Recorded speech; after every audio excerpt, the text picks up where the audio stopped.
ഇപ്പം മരടിൽ ഫ്ലാറ്റ് പൊളിച്ചു.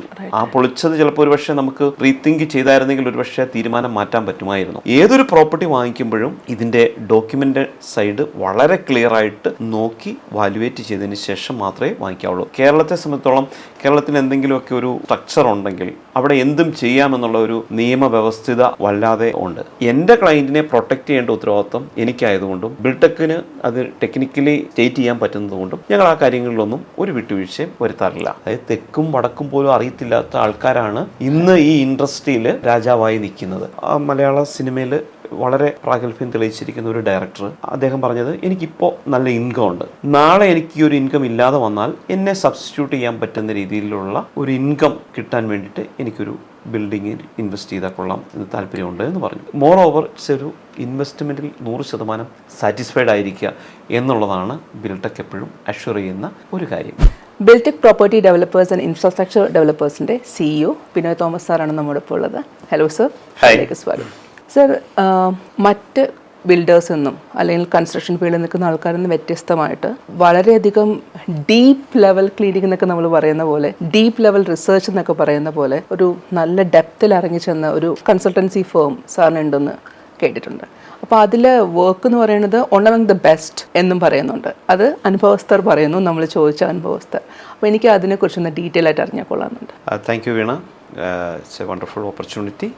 മുമ്പ് നമ്മൾ സംസാരിച്ചതുപോലെ പ്രോപ്പർട്ടി ഡെവലപ്പേഴ്സ് എന്ന് പറയുമ്പോൾ അതിനകത്ത് ബിൽഡേഴ്സ് ഉണ്ട്, ഡെവലപ്പേഴ്സ് ഉണ്ട്, പ്രോപ്പർട്ടി കൺസെപ്റ്റ് മുതൽ കംപ്ലീഷൻ വരെ ചെയ്യുന്ന ഒരിത്. അതായത് കംപ്ലീറ്റ് ഓണർഷിപ്പും എടുത്തുകൊണ്ട് ക്ലയൻറ്റിൻ്റെ ആബ്സെൻസിലും നമ്മൾ ഈ കംപ്ലീറ്റ് പ്രൊജക്റ്റിനെയും കണ്ടിന്യൂസ് ആയിട്ട് എന്താണോ നമ്മൾ ആദ്യം ഉദ്ദേശിച്ചിരുന്നത് അതുപോലെ തന്നെ കംപ്ലീറ്റ് ചെയ്തെടുക്കുക എന്നുള്ളതാണ് ബിൽടെക്കിൻ്റെ ഏറ്റവും വലിയ കൺസൾട്ടൻസി ലെവലിലുള്ള ഒരു ടാസ്ക്. അത് ഇപ്പം വീണ പറഞ്ഞതുപോലെ നമ്മൾ പല പ്രൊജക്റ്റുകളും കംപ്ലീറ്റ് ചെയ്തപ്പോൾ പലതും ലാൻഡ്മാർക്ക് പ്രൊജക്റ്റുകൾ ഇവിടെ സംഭവിച്ചിട്ടുണ്ട്. വലിയ വലിയ ഇൻവെസ്റ്റ്മെൻറ്റുകൾ നമുക്ക് ഞങ്ങളുടെ ഈ ഫേമിലൂടെ കൊണ്ടുവരാൻ പറ്റിയിട്ടുണ്ട്. അപ്പം അതാണ് ഞങ്ങളെ മറ്റുള്ളവരിൽ നിന്നും വ്യത്യസ്തമാക്കുന്നത്. സാർ ഇപ്പോൾ പറഞ്ഞ ഈ വലിയ വലിയ ഇൻവെസ്റ്റ്മെൻറ്റ്സ്, ഇപ്പോൾ ഒരു ബിസിനസ് ചെയ്യാൻ ആഗ്രഹിക്കുന്ന ഒരാൾ, തുടക്കക്കാരുടെ കാര്യമായാലും കുറച്ച് അങ്ങോട്ട് വന്ന ആൾക്കാരായാൽ പോലും അവർ പറയുന്നത് ചെയ്തു പോവാം, ഇതൊരു സേഫ് പ്ലേ ആണ് എന്ന് പറഞ്ഞു പോകുന്ന ആൾക്കാരാണ് കണ്ടിട്ടുള്ളത് കൂടുതൽ. അപ്പം നമ്മൾ നോക്കുമ്പോൾ എപ്പോഴും അവിടെ നിൽക്കുന്ന ഹൈറ്റ്, ഒരു പർട്ടിക്കുലർ ഹൈറ്റ് ഉണ്ടാവും, പക്ഷെ ഉയരങ്ങളിലേക്ക് കുതിക്കുക എന്ന് പറയുന്നൊരു സംഭവം അവർക്ക് ഉണ്ടാവില്ല. പക്ഷെ ബിൽടെക് അതിനൊരു ഡെഫിനറ്റ്ലി അങ്ങനെ ഒരു എക്സാമ്പിൾ അല്ല. നമ്മൾ നോക്കുകയാണെങ്കിൽ ഇപ്പോൾ സാറിൻ്റെ അടുത്ത് ഇപ്പോൾ ഒരു 2 കോടിയുടെ ഒരു കസ്റ്റമർ വന്നാലും അല്ലെങ്കിൽ ഒരു ക്ലയൻറ്റ് വന്നാലും 200 കോടിയുടെ ക്ലയൻറ്റ് വന്നാലും എനിക്ക് തോന്നുന്നു അതിന് മേളിലെന്ന് പറയും. എനിക്ക് തന്നെ പറയാൻ ഒരു പേടി വരുന്നുണ്ട്. സാർ അതിനൊരു പേടിയില്ല. സാർ അത് ഒരുപോലെ ഡീൽ ചെയ്ത് അത് കംപ്ലീറ്റ് ചെയ്ത് കൊടുക്കുന്നുണ്ട്. അതിൻ്റെ കുറേ ഉദാഹരണങ്ങളും റീസെൻ്റ്ലി വന്നിട്ടുണ്ട്. അപ്പോൾ അതെങ്ങനെയാണ് പറ്റുന്നത്? ആ ഒരു കോൺഫിഡൻസ് എവിടെ നിന്ന് വരും? ബേസിക്കലി നമ്മൾ ഒരാളുടെ ഒരു ഇൻവെസ്റ്റ്മെൻറ്റിനെ ടേക്ക് കെയർ ചെയ്യുകയാണ് ചെയ്യുന്നത്. ആൾക്കാർ വളരെയധികം കഷ്ടപ്പെട്ട് പുറം രാജ്യങ്ങളിൽ പോയി പൈസ ഉണ്ടാക്കി നാട്ടിൽ വരുന്നു. നാടിൻ്റെ വികസനത്തിനും സ്വന്തമായിട്ടൊരു ഇൻവെസ്റ്റ്മെൻറ്റ് ചെയ്യുക എന്ന ഉദ്ദേശത്തോടു കൂടിയാണ് ഒരു ഇൻവെസ്റ്റ്മെൻറ്റ് പ്രൊപ്പോസലുമായിട്ട് നമ്മളെ സമീപിക്കുന്നത്. ഓക്കെ. അപ്പോൾ അവർക്ക് നമ്മൾ ചെയ്തു കൊടുക്കുന്ന കാര്യം, അവർ മുടക്കാൻ പോകുന്ന പണത്തിന് മേൽ നല്ലൊരു അപ്രീസിയേഷനും നല്ലൊരു വാല്യുവേഷനും ഉണ്ടാകുക എന്നുള്ളതാണ് നമ്മളുടെ ആഗ്രഹം. നമ്മളുടെ ലക്ഷ്യം എന്ന് പറഞ്ഞാൽ കേരളത്തിൽ കുറേയേറെ നല്ല പ്രൊജക്റ്റുകൾ വരിക, അതിലൂടെ നാടിനും നാട്ടിലുള്ളവർക്കും നല്ലൊരു തൊഴിൽ സാധ്യത ഉണ്ടാക്കി കൊടുക്കുക എന്നുള്ളതാണ് പ്രൈം ഫേഷ്യൽ നമ്മുടെ ഒരു ഇൻറ്റൻഷൻ.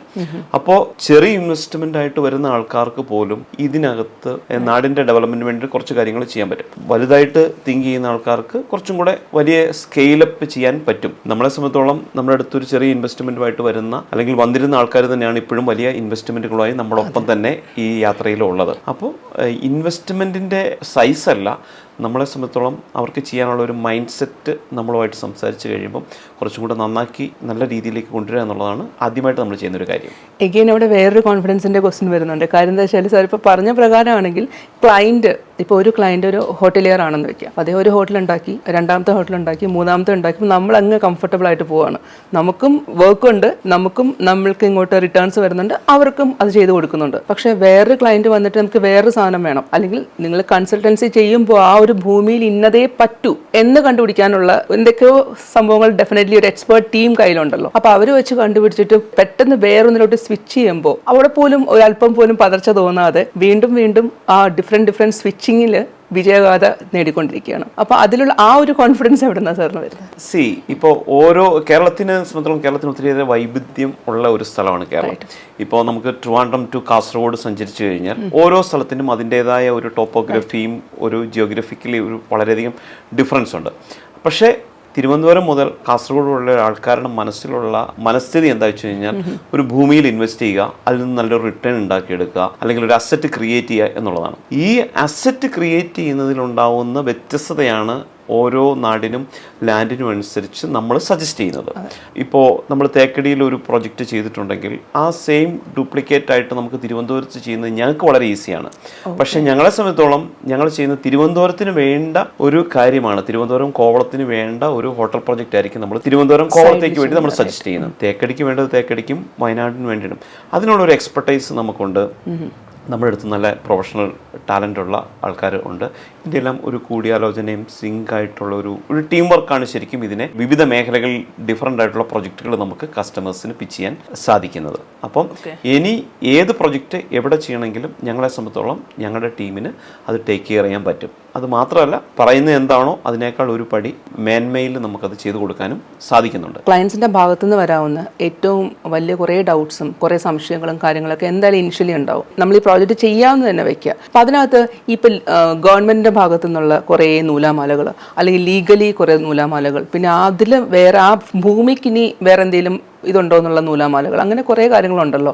ഇതൊക്കെയാണ് പലരും അതിൽ ഇൻവെസ്റ്റ് ചെയ്യാണ്ട് വെറുതെ ഡെഡ് ആയിട്ട് ഇടാൻ വേണ്ടിയിട്ട് ശ്രമിക്കുന്നത്. ഒന്നുമില്ലെങ്കിൽ നമുക്ക് അടുത്ത ആൾക്ക് എഴുതിയെങ്കിലും കൊടുക്കാം എന്ന് വിചാരിച്ചിരിക്കുന്നത്. ഇതൊക്കെ എങ്ങനെയാണ് അവരുടെ ആ തെറ്റിദ്ധാരണകളും, ശരിക്കും ഇതിൽ ഉള്ളതിൽ 90% തെറ്റിദ്ധാരണകളാണെന്നറിയാം. ഇതൊക്കെ എങ്ങനെയാണ് മാറ്റുന്നത്? സാറിന് കോട്ട് ചെയ്യാൻ പറ്റുന്ന കുറച്ച് അങ്ങനത്തെ ബ്ലോക്സും അതിന്റെ പ്രതിവിധികളും ഒന്ന് പറയാം. ഇപ്പൊ കേരളത്തിലെ ഒരു ലാൻഡ് ബാങ്കിനെ പറ്റി നോക്കുകയാണെങ്കിൽ കുറേയേറെ വനഭൂമി കയ്യേറി പട്ടയം അനുവദിച്ചിരിക്കുന്ന സ്ഥലങ്ങളുണ്ട്. അതുപോലെ കോസ്റ്റൽ റെഗുലേറ്ററി സോണിന്റെ ഇഷ്യൂസ് ഉള്ള ലാൻഡുകളുണ്ട്. അതുപോലെ പാടം നികത്തി കരഭൂമിയായിട്ട് പുരയിടമാക്കി മാറ്റിയിരിക്കുന്ന ലാൻഡുകളുണ്ട്. ഇതിനെല്ലാം ഈ ലാൻഡിന്റെ വേണ്ടിയിട്ട് അവർ ഡോക്യുമെന്റ്, ഗവൺമെന്റ് ഓഫ് കേരള അല്ലെങ്കിൽ റവന്യൂ ഡിപ്പാർട്ട്മെന്റ് ഡോക്യുമെന്റ് ഇഷ്യൂ ചെയ്യുന്ന സമയത്ത് അതിന് ടേംസ് ആൻഡ് കണ്ടീഷൻസ് പറഞ്ഞിട്ടുണ്ടാവും. ശരിക്കും പറഞ്ഞാൽ കേരളത്തിലുള്ള ലാൻഡിന്റെ ഡോക്യുമെന്റ് കണ്ടാൽ മാത്രമേ അവിടെ ഏതൊക്കെ രീതിയിലുള്ള ഇഷ്യൂസ് ഉണ്ടോ ഇല്ലാത്തതാണോ എന്നുള്ളതെല്ലാം നമുക്ക് കറക്റ്റായിട്ട് മനസ്സിലാക്കിയിട്ട് തന്നെ വേണം. ഒരു പ്രോപ്പർ ലൈസണിങ് ടീം ഉണ്ടെങ്കിൽ മാത്രമേ നമുക്കതിനെ ഒരു കൊമേഴ്ഷ്യൽ വാല്യൂ ഉള്ള ഒരു പ്രോപ്പർട്ടി ആക്കി മിക്ക കേസിലും മാറ്റാൻ പറ്റുള്ളൂ. ഇപ്പോൾ റീസെൻ്റ്ലി നമ്മൾ ചെയ്ത പല പ്രൊജക്റ്റുകളിലും ഇങ്ങനെയുള്ള കാര്യങ്ങളെല്ലാം നമ്മൾ A to Z കംപ്ലീറ്റ് കാര്യങ്ങളും ചെക്ക് ചെയ്ത് അതിന് വേണ്ട എല്ലാ പ്രോപ്പർ ഡോക്യുമെന്റേഷനും നമ്മൾ കംപ്ലീറ്റ് ചെയ്തിട്ടാണ് ഓരോ പ്രൊജക്റ്റിലേക്കും ആ പ്രൊജക്റ്റ് അപ്രോച്ച് ചെയ്യുന്നത്. ഇല്ലെങ്കിൽ എന്ത് പറ്റുമെന്ന് ചോദിച്ചു കഴിഞ്ഞാൽ നമുക്കറിയാം, ഇപ്പം മരടിൽ ഫ്ലാറ്റ് പൊളിച്ചു. ആ പൊളിച്ചത് ചിലപ്പോൾ ഒരുപക്ഷെ നമുക്ക് റീതിങ്ക് ചെയ്തായിരുന്നെങ്കിൽ ഒരുപക്ഷെ തീരുമാനം മാറ്റാൻ പറ്റുമായിരുന്നു. പക്ഷെ അന്ന് അല്ലെങ്കിൽ ആ ഒരു പേപ്പർ വർക്ക് കറക്റ്റായിട്ട് ചെയ്തിരുന്നുവെങ്കിൽ ഇന്ന് അത്ര ആൾക്കാർക്ക് വീട് അവിടെ നഷ്ടപ്പെടില്ലായിരുന്നു. തിരിച്ചിപ്പോൾ തന്നെ ലോ അവരെ ഹെൽപ്പ് ചെയ്യുന്നുണ്ട്. ഇതുപോലെ തന്നെ വീണ്ടും വലിയ കൺസ്ട്രക്ഷൻ ആ സെയിം ലാൻഡിൽ ചെയ്യാൻ പറ്റും. പക്ഷെ അന്ന് ഇഗ്നോർ ചെയ്ത ഒരു പോയിന്റ് ആയിരിക്കും നമ്മളെ ബാക്ക് ഫയർ ചെയ്തിട്ടുണ്ടാവുക. അപ്പം ബിൽടെക് ചെയ്യുന്ന എല്ലാ പ്രൊജക്റ്റിലും ലാൻഡ് ഡോക്യുമെന്റ്സ് തൊട്ടുള്ള എല്ലാ കാര്യങ്ങളും 100% ഉറപ്പാക്കും. അവിടെ ചെയ്യാൻ പോകുന്ന പ്രൊജക്റ്റിന് ഏറ്റവും വയബിൾ ആയിട്ടുള്ള ലീഗൽ സപ്പോർട്ടും ഒക്യുപ്പൻസിയും കിട്ടുന്നതിന് യാതൊരു തടസ്സവും ഇല്ല എന്നുള്ളത് ഉറപ്പാക്കിയതിന് ശേഷം മാത്രമാണ് നമ്മൾ ആ പ്രൊജക്റ്റ് ടേക്കപ്പ് ചെയ്യുള്ളൂ. ഞാൻ കേട്ടിട്ടുണ്ട്, ഈ നമ്മളിപ്പോൾ ഒരു പർട്ടിക്കുലർ ഫ്ലാറ്റിനകത്തോട്ടോ അല്ലെങ്കിൽ ഒരു പബ്ലിക്കലി അവൈൽ ചെയ്യാൻ പറ്റുന്ന ഒരു പ്രോപ്പർട്ടിക്കകത്തോട്ടോ ഒരു ഫയർ എഞ്ചിന് പോലും ചെന്നിടത്ത് ഇരിയാൻ സ്പേസ് ഇല്ലാത്ത പില്ലേഴ്സ് വെക്കാറുണ്ട്. അതായത് വീടിന്റെ മുറ്റം എന്ന് പറയുന്ന പോലെ നിൽക്കുന്ന. അപ്പൊ അങ്ങനത്തെ കുറെ ക്രൈറ്റീരിയ തെറ്റിച്ചുകൊണ്ട്, അതുപോലെ തന്നെ ഈ നമ്മുടെ കിച്ചണിന്റെ കുറെ ഇഷ്യൂസ്, എനിക്ക് തോന്നുന്ന സാറിന്റെ തന്നെ പല ടോക്സ് എന്ന് ഞാൻ മനസ്സിലാക്കിയ കാര്യമാണ്. അപ്പോൾ ആ ഇഷ്യൂസ് ഒക്കെ നിർത്തിക്കൊണ്ട് തന്നെ അപ്പൊ അതൊന്നും കുഴപ്പമില്ല, ഇതുവരെ ആരും ശ്രദ്ധിച്ചിട്ടില്ല, അങ്ങനെ പോകുന്ന ഒരു ടീമല്ല ബിൽടെക്കിന്റെ ടീം. അപ്പൊ ആ ഒരു ചെറിയ ലെവലിൽ നിന്ന് വരെ അത് തുടങ്ങി എനിക്ക് തോന്നുന്നു ഒരു ഹോട്ടൽ ബിൽഡ് ചെയ്യുന്നതിന് മുന്നേ ശ്രദ്ധിക്കുന്ന എസെൻഷ്യലി വേണ്ട എന്തായാലും ഇത് ചെയ്തേ പറ്റുമെന്ന് ചെയ്യുന്ന കുറച്ച് കാര്യങ്ങൾ പറയാമോ? ഇപ്പോൾ വീണ പറഞ്ഞ ഒരു കാര്യം വളരെ സങ്കടകരമായിട്ട് ഞാൻ ഈ സമയത്ത് ഓർക്കാൻ ശ്രമിക്കുകയാണ്.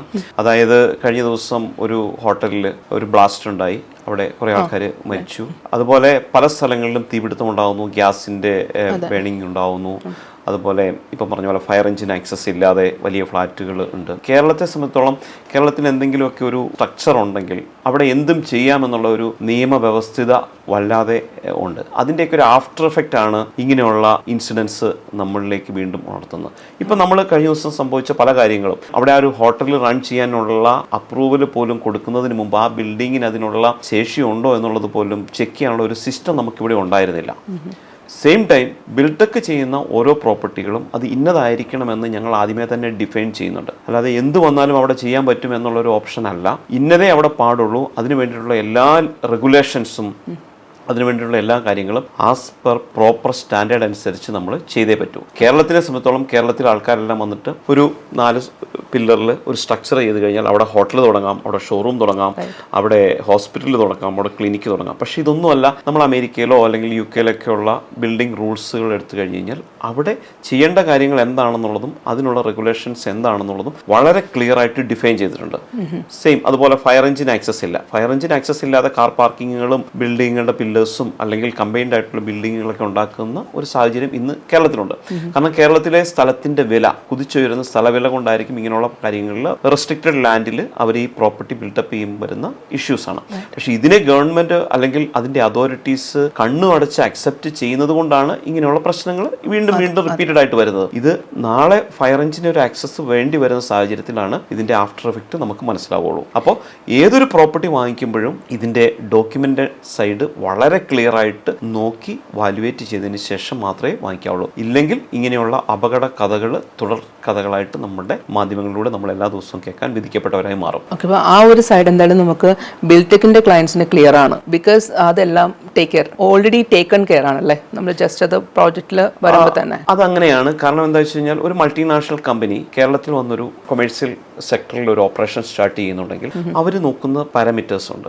അതിന്റെ ഫയർ കറക്റ്റ് ആണോ, അതിന്റെ പൊല്യൂഷൻ, STP സീവേജ് ട്രീറ്റ്മെന്റ്, ഇങ്ങനെയുള്ള കാര്യങ്ങളൊക്കെ കറക്റ്റ് ആണോ എന്നുള്ളത് ഒരു കൊമേഴ്സ്യൽ എസ്റ്റാബ്ലിഷ്മെന്റിൽ എപ്പോഴും നോക്കുന്ന കാര്യമാണ്. അതിനകത്തൊരു ചെറിയ ലാഭത്തിന് വേണ്ടിയിട്ട് നമ്മൾ അത് കണ്ണടച്ചു കഴിഞ്ഞു കഴിഞ്ഞാൽ ഒരിക്കലും ആ പ്രോപ്പർട്ടിയിലേക്ക് അങ്ങനെ ഒരു കമ്പനികൾ വരില്ല. അവർ ആ ഇനിഷ്യൽ സ്റ്റേജിൽ തന്നെ അത് കട്ട് ഓഫ് ആക്കി കളയും. അതുപോലെ ഒരു ഹോട്ടൽ അല്ലെങ്കിൽ ഒരു റിസോർട്ടിൽ വരുമ്പോൾ ഈവൻ അവിടെ താമസിക്കുന്ന ഒരു ഗസ്റ്റ് ഒരു പ്രീമിയം ഗസ്റ്റ് ആണെങ്കിൽ ആ ഗസ്റ്റ് അവിടേക്ക് വരുന്നതിന് മുമ്പ് അതിന്റെ അതോറിറ്റീസ് തീർച്ചയായും ഇങ്ങനെയുള്ള കംപ്ലീറ്റ് കാര്യങ്ങളും ചെക്ക് ചെയ്തിട്ട് വാലിഡേറ്റ് ചെയ്തതിന് ശേഷം മാത്രമേ അങ്ങോട്ട് ഒരു ബിസിനസ് സ്റ്റോക്ക് പോലും അവർ നടത്തുകയുള്ളൂ. അപ്പോൾ എൻ്റെ ക്ലയന്റിനെ പ്രൊട്ടക്ട് ചെയ്യേണ്ട ഉത്തരവാദിത്വം എനിക്കായതുകൊണ്ടും ബിൽടെക്കിന് അത് ടെക്നിക്കലി സ്റ്റേറ്റ് ചെയ്യാൻ പറ്റുന്നത് കൊണ്ടും ഞങ്ങൾ ആ കാര്യങ്ങളിലൊന്നും ഒരു വിട്ടുവീഴ്ചയും വരുത്താറില്ല. ഓക്കെ, അപ്പം നമ്മളൊരു പർട്ടിക്കുലർ സ്റ്റാൻഡേർഡിന് മേളിലോട്ട് ചിന്തിക്കുന്ന ആൾക്കാരാണെങ്കിൽ എനിക്ക് എൻ്റെ സ്റ്റാൻഡേർഡ് ഇങ്ങനെ കീപ്പ് ചെയ്ത് പോകണം, ഒരു ലെഗസി പോലെ കീപ്പ് ചെയ്ത് പോകണം എന്ന് ചിന്തിക്കുന്ന ഒരാളാണെങ്കിൽ ഡെഫിനറ്റ്ലി ഇതെല്ലാം നോക്കിയേ പറ്റൂ. തീർച്ചയായും. ഇപ്പം എനിക്ക് ശേഷം പ്രളയം എന്നുള്ള ഒരു ആറ്റിറ്റ്യൂഡിലാണ് മിക്ക ആൾക്കാരും.